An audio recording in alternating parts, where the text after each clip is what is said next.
জানিয়ে দিব হাতে থাকা সর্বশেষ আপডেট বাংলা সংবাদ। প্রথমেই সংবাদ শিরোনাম। বিএনপি সরকারে গেলে 1 মাসেই দেশ স্থিতিশীল হবে। এরপর জানিয়ে দিব শিক্ষার্থীদের সংঘর্ষে উস্কানি ছিল কিনা খতিয়ে দেখা হচ্ছে। এদিকে আগামী নির্বাচনে চ্যালেঞ্জের চেয়ে সুবিধা বেশি দেখতে পাচ্ছি বলেছেন ইসি সানাউল্লাহ। এরপর জানিয়ে দিব 7 কলেজ আলাদা কাঠামোতে চলবে বলেছেন ঢাকা কলেজ অধ্যক্ষ। আরও জানিয়ে দিব নাশকতার মামলায় আওয়ামী লীগের 40 নেতাকর্মী কারাগারে। সর্বশেষ জানিয়ে দিব দেশের সর্বনিম্ন তাপমাত্রা দিনাজপুরে বিপাকে মানুষ। এতক্ষণ শুনছিলেন সংবাদ শিরোনাম, এবারে বিস্তারিত। তবে অনুরোধ থাকবে ভিডিওটিতে একটি লাইক করবেন এবং কমেন্ট করে জানিয়ে দিবেন কোন জেলা থেকে আপনি আমাদের এই ভিডিওটি দেখছেন। বিএনপি সরকারে গেলে 1 মাসেই দেশ স্থিতিশীল হবে।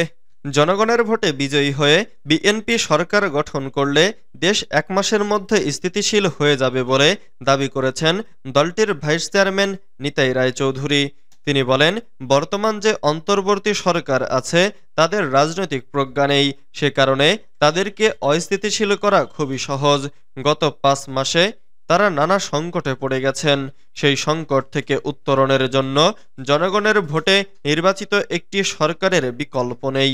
সোমবার 27 জানুয়ারি দুপুরে জাতীয় প্রেস ক্লাবে বাংলাদেশ জাতীয়তাবাদী সাংস্কৃতিক দলের উদ্যোগে মুক্তিযুদ্ধ শহীদ জিয়া শীর্ষক আলোচনা সভায় প্রধান অতিথির বক্তব্যে নিতাই রায় এসব কথা বলেন।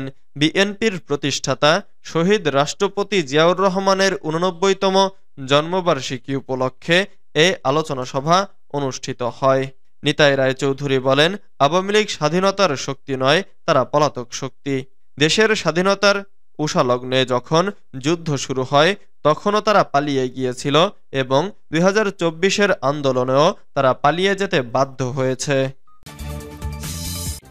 শিক্ষার্থীদের সংঘর্ষে উস্কানি ছিল কিনা খতিয়ে দেখা হচ্ছে। ঢাকা বিশ্ববিদ্যালয় ও 7 কলেজের শিক্ষার্থীদের সংঘর্ষের ঘটনায় কোনো উস্কানি রয়েছে কিনা তা খতিয়ে দেখা হচ্ছে বলে জানান পরিবেশ, বন ও জলবায়ু পরিবর্তন এবং পানি সম্পদ মন্ত্রণালয়ের উপদেষ্টা সৈয়দা রিজওয়ানা হাসান।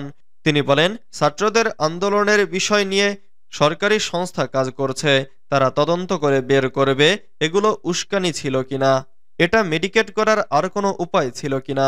সৈয়দা রিজওয়ানা হাসান বলেন, এখন দেশ গড়ার সময়, এখন দেশ না গড়ে আমরা সংঘর্ষে জড়িয়ে পড়ছি, এটা কারো জন্য শুভকর নয়। বিশেষ করে ছাত্র সমাজের ওপরে আমরা অনেক ভরসা করি। দেশ থেকে ফ্যাসিবাদ চলে গেছে, গণতন্ত্রের পথে যাত্রার সুযোগ তৈরি হয়েছে। আমরা শিক্ষার্থীদের অভিবাদন জানাই, তারা যেন এই জিনিসটা তাদের মাথায় রাখে। গণতন্ত্রের পথে যাওয়া এমনিতেই কঠিন উল্লেখ করে উপদেষ্টা বলেন, কোনো অসহিষ্ণু আচরণের জন্য তা যেন বাধাগ্রস্ত না হয়। সব বিরোধের শান্তিপূর্ণ সমাধানের পথ রয়েছে। পানি সম্পদ মন্ত্রণালয়ের উপদেষ্টা আরও বলেন, দেশে বহু নদী ছিল যা ধীরে ধীরে নাব্য সংকট সহ নানা কারণে মারা যাচ্ছে। নদী গবেষণা একটি বড় প্রতিষ্ঠান, নদ নদী সংক্রান্ত বিভিন্ন মন্ত্রণালয় রয়েছে, কমিশন গঠন হচ্ছে, অথচ তাদের জন্য বিগত দিনে যে বরাদ্দ ছিল তাতে ভালো কোনো গবেষণা সম্ভব নয় বলে আফসোস করেন। আগামী নির্বাচনে চ্যালেঞ্জের চেয়ে সুবিধা বেশি দেখতে পাচ্ছি বলেছেন ইসি সানাউল্লাহ। নির্বাচন commissioner brigadier general Abul Fazal Mohammad Sanaullah বলেছেন, নির্বাচনে তো কিছু চ্যালেঞ্জ থাকে, তবে আগামী নির্বাচনে আমরা চ্যালেঞ্জের থেকে সুবিধা বেশি দেখতে পাচ্ছি। ভোটার তালিকা হালনাগাদ উপলক্ষে তথ্য সংগ্রহকারী সুপারভাইজার ও নতুন ভোটারদের সঙ্গে আজ সোমবার সকালে এক মতবিনিময় সভায় তিনি এসব কথা বলেন। নীলফামারী সরকারি কলেজ মিলনায়তনে সদর উপজেলা নির্বাচন কার্যালয়ে এই সভার আয়োজন করা হয়। ইসি সানাউল্লাহ বলেন, বর্তমানে যেসব রাজনৈতিক দল মাঠে ময়দানে নির্বাচনের কথা বলছেন তারা দীর্ঘদিন গণতন্ত্র পুনরুদ্ধার, সঠিক নির্বাচন, সুষ্ঠু নির্বাচন, নিরপেক্ষ নির্বাচন কমিশন ইত্যাদি নিয়ে দাবি তুলেছেন, কথা বলেছেন। আমার মনে হয় আমাদের সময় এসেছে তাদের কাছে দাবি করা যে আপনারা এতদিন ধরে যে দাবি নিয়ে আন্দোলন করেছেন আমাদেরকে এই দাবি পূরণ করার সুযোগ করে দেন। পাশাপাশি আমি মনে করি আমাদের ইয়াং জেনারেশন এই জুলাই এবং আগস্টের অভ্যুত্থানের মাধ্যমে আমাদের সবার চোখ খুলে দিয়েছে যে ব্যক্তি নাগরিকের অধিকার কি জিনিস এবং ব্যক্তি নাগরিকের অধিকার খর্ব হলে কি হতে পারে। আমার মনে হয় এটাকে আমাদের কাজে লাগানো উচিত। ৭ কলেজ আলাদা কাঠামোতে চলবে বলেছেন ঢাকা কলেজ অধ্যক্ষ। ঢাকা কলেজের অধ্যক্ষ একেএম ইলিয়াস বলেছেন, অধিভুক্ত ৭ কলেজ ঢাকা বিশ্ববিদ্যালয়ের সঙ্গেও থাকছে না, আবার জাতীয় বিশ্ববিদ্যালয়ের সঙ্গেও থাকছে না। শিক্ষক ও শিক্ষাবিদদের সঙ্গে আলোচনা করে এই ৭ কলেজের জন্য আলাদা কাঠামো তৈরি করা হবে। সোমবার বিকেলে ঢাকা বিশ্ববিদ্যালয়ের ভিসির সঙ্গে বৈঠক শেষে আয়োজিত সংবাদ সম্মেলনে তিনি একথা বলেন। উপাচার্যের পদত্যাগের দাবির বিষয়ে সাংবাদিকদের এক প্রশ্নের জবাবে ঢাকা কলেজ অধ্যক্ষ বলেন, ছাত্রদের ৬টি দাবি আমরা উত্থাপন করেছি, দাবিগুলো নিয়ে আলোচনা হয়েছে, কিন্তু পদত্যাগ বা এ ধরনের কোনো সিদ্ধান্ত আমাদের এখতিয়ারে নেই। ছাত্র শিক্ষকের সম্পর্কের বিষয়ে তিনি বলেন, ছাত্র শিক্ষকের সম্পর্ক অত্যন্ত সুন্দর সম্পর্ক হওয়া উচিত। এ সম্পর্কে জ্ঞান আদান প্রদানের বিষয় থাকে, ফলে এটি খুব জরুরি। আমরা আমাদের ছাত্রদের সঙ্গে এক ধরনের ব্যবহার করি, ঢাবি তাদের ছাত্রদের সঙ্গে নিজেদের মতো ব্যবহার করে, তবে ছাত্রদের সঙ্গে যে মৌলিক সম্পর্ক সেটি সব ছাত্রের সঙ্গে থাকা দরকার। কাল যে অনাকাঙ্ক্ষিত ঘটনা ঘটেছে সেটি কোনোভাবেই কাম্য নয়। নাশকতার মামলায় আওয়ামী লীগের ৪০ নেতাকর্মী কারাগারে। নেত্রকোনার আটপাড়ায় নাশকতার মামলায় উপজেলা আওয়ামী লীগের ৪০ নেতাকর্মীর জামিন নামঞ্জুর করে কারাগারে পাঠিয়েছেন আদালত। সোমবার ২৭ জানুয়ারি নেত্রকোনার চিফ জুডিশিয়াল ম্যাজিস্ট্রেটের আদালত তাদের জামিন নামঞ্জুর করে কারাগারে পাঠানোর নির্দেশ দেন।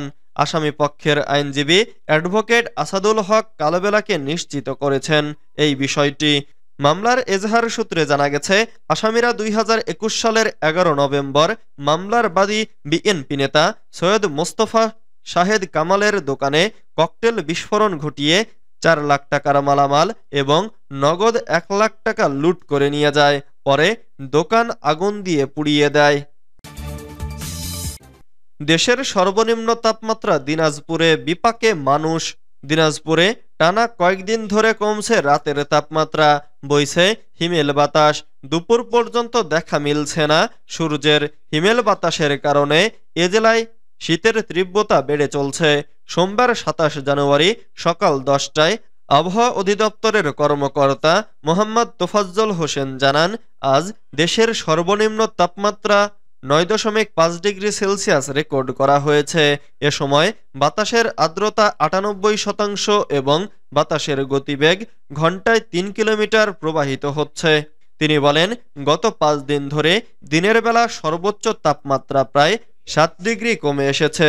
গত ২১ জানুয়ারি এই জেলায় দিনের বেলা সর্বোচ্চ তাপমাত্রা ছিল ২২.৫ ডিগ্রি সেলসিয়াস। গত ২২ জানুয়ারি থেকে গতকাল রোববার পর্যন্ত দিনের বেলায় সর্বোচ্চ তাপমাত্রা ১৫.৫ ডিগ্রি সেলসিয়াসে সীমাবদ্ধ থাকছে। অধিদপ্তরের কর্মকর্তা আরও বলেন, উত্তরের জনপদ দিনাজপুর অঞ্চলে গত কয়েকদিন ধরে মৃদু শৈত্যপ্রবাহ প্রবাহিত হচ্ছে। এ কারণে দিনের বেলা সূর্যের আলোর প্রভাব পড়ছে না। ঘন কুয়াশায় সকাল থেকে দুপুর পর্যন্ত ঢাকা থাকছে, ফলে হিমেল বাতাস ও কনকনে ঠান্ডা প্রবাহিত হচ্ছে।